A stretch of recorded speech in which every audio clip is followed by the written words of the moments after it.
Bulu, o que não pode faltar nunca em um criatório, em um local de reprodução de aves, de pássaros?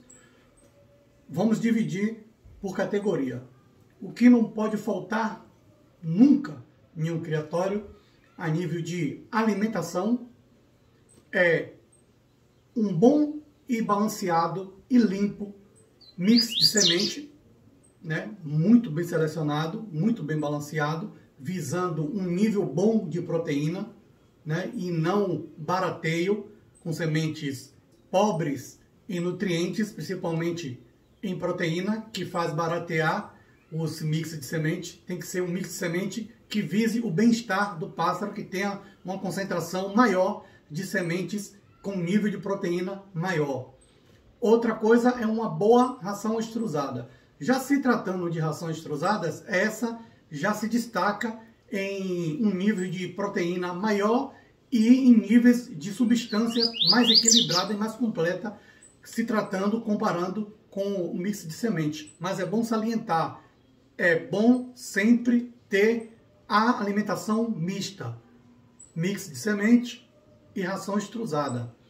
No caso de complementação alimentar, as farinhadas com os níveis de proteína e que seja bem aceita pelos pássaros, principalmente pelas fêmeas, para alimentar seus filhotes. Essas farinhadas, elas são a base de ovos, né? Muitas delas, ou grande maioria, tem como base de nível nutricional visando proteína, a base é o ovo. Tem muitas aí no mercado, cada vez mais evoluindo. E ainda no tópico alimentação, as suplementações naturais de cálcio e minerais. No caso do cálcio, nós usamos muito fonte de cálcio natural, como osso de ciba, farinha de ostra ou a própria farinha da casca do ovo, que você pode confeccionar em casa.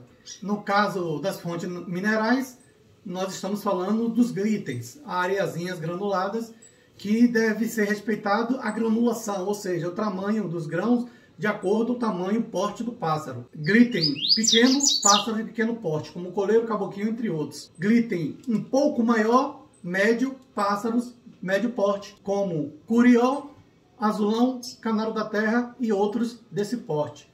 No caso de um grão um pouco maior do que o médio, para pássaros de médio a grande porte, como trinca-ferro, assabiá, a pássaro preto, entre outros. No caso de suplementações, o que não deve faltar nunca e é praticamente essencial, indispensável, são cálcio com vitamina D, visando a vitamina D, e o ferro, para fornecermos após a muda, já que os pássaros, tanto fêmeas e machos, ficam nesse período anêmicos, por isso que os mesmos ficam tristonhos e cantando muito pouco ou sem cantar. É por um grande índice de anemia, falta de ferro no seu organismo.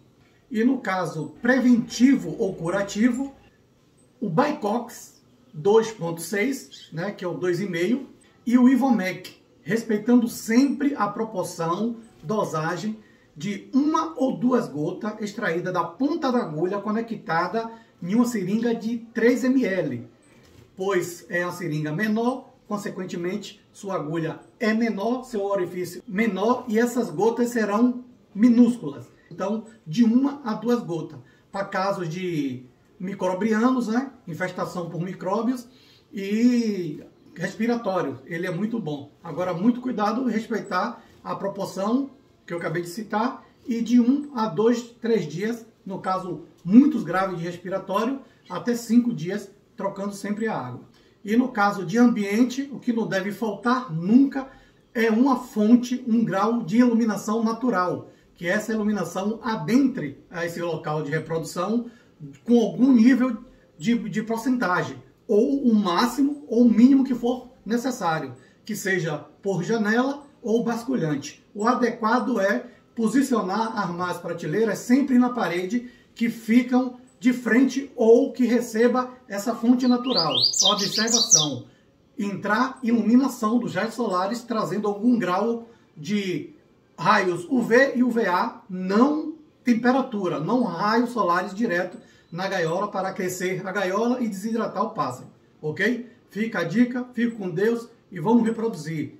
Um abraço.